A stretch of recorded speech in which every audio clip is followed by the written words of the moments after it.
হাদি হত্যার সাথে তিনি সরাসরি সংযুক্ত ছিলেন। আমরা চাই তাকে বাংলাদেশে এনে দৃষ্টান্তমূলক শাস্তি দেওয়া হোক। তবে এইটুকু শিওর যদি না যায় আমরা শিক্ষার্থী হিসাবে সামনে আমরা আন্দোলনে যাব। ইনকিলাব মঞ্চের মুখপাত্র শরীফ ওসমান বিন হাদি গত 12ই ডিসেম্বর তিনি কিন্তু তার নির্বাচনের প্রচারণা শেষ করে তিনি যখন শহর উদ্যানের দিকে আসার পথে তাকে কিন্তু গুলিবিদ্ধ করা হয়। গুলিবিদ্ধ করার পরে তাকে প্রথমে ঢাকা মেডিকেলে আনা হয়। ঢাকা মেডিকেল থেকে পরে কিন্তু এবার কেয়ার হসপিটালে নেওয়া হয়েছিল। এবার কেয়ার হসপিটাল থেকে উন্নত চিকিৎসার জন্য দেশের বাইরে অর্থাৎ সিঙ্গাপুরে নেওয়া হয়েছিল। সিঙ্গাপুরে তিনি কিন্তু 18ই ডিসেম্বর তিনি কিন্তু মৃত্যুবরণ করে।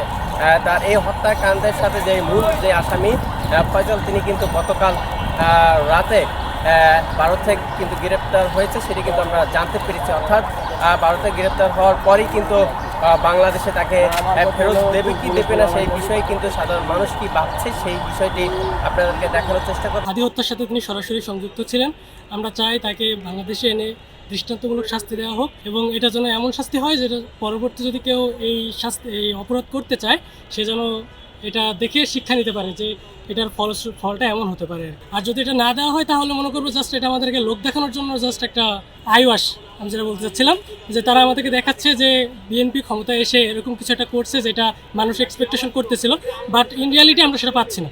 যতক্ষণ না আমরা তাদের দৃষ্টান্তমূলক শাস্তি বাংলাদেশে দিতে পারছি ততক্ষণ আমরা সেটা বাস্তবে কোনো প্রমাণ পাচ্ছি না। তো অবশ্যই আমরা চাইবো তাকে যেন বাংলাদেশে নিয়ে আসা হয় এবং তাকে দৃষ্টান্তমূলক শাস্তি দেওয়া হয়। যদি না হয় তাহলে জুলাই আন্দোলনের সাথে যেই ছাত্র জনতা যুক্ত ছিল তারা অবশ্যই আবার গর্জে উঠবে এবং এর দৃষ্টান্তমূলক শাস্তি বাস্তবায়ন করেছেন ইনশাআল্লাহ। আমরা খুবই আনন্দিত যে ইনকিলাব মঞ্চের যে হাদি ভাই আমরা একসাথে জুলাই আন্দোলনে ছিলাম।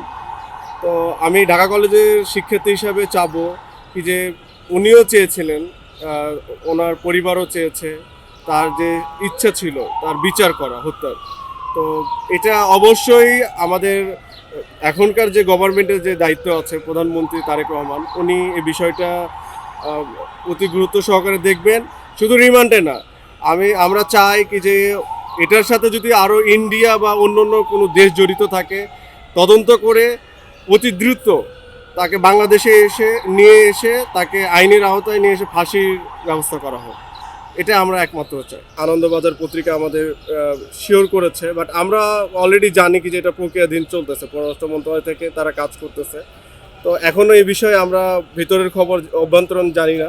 তবে এইটুকু শিওর যদি না যায় আমরা শিক্ষার্থী হিসাবে সামনে আমরা আন্দোলনে যাব। ওসমান হাদি যে হত্যাকারী ফয়সাল, সে হচ্ছে গ্রেপ্তার হয়েছে। নিউজ চ্যানেলে দেখলাম। আসলে ওদের কি গ্রেপ্তার হয়েছে কি হয় নাই না এটা কি আমাদের বিস্তারিত কিছু জানি নাই। আমরা দেখলাম যে গ্রেপ্তার হয়েছে।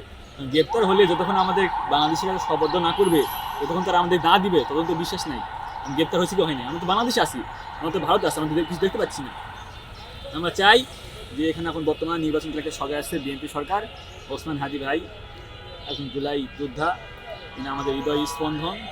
প্রত্যেকটা শিক্ষার্থী স্পন্দন বলেন, ঢাকা কলেজ বলেন, ঢাকা বিশ্ববিদ্যালয় বলেন, প্রত্যেকটা শিক্ষার্থীর হৃদয় আছে। আমরা চাই যে সরকার এটা হচ্ছে সুষ্ঠু তদন্ত করুক, তদন্ত করে সে দোষীদের সাব্যস্ত করুক, আইনের আওতায় আনুক, এটা আমরা চাই।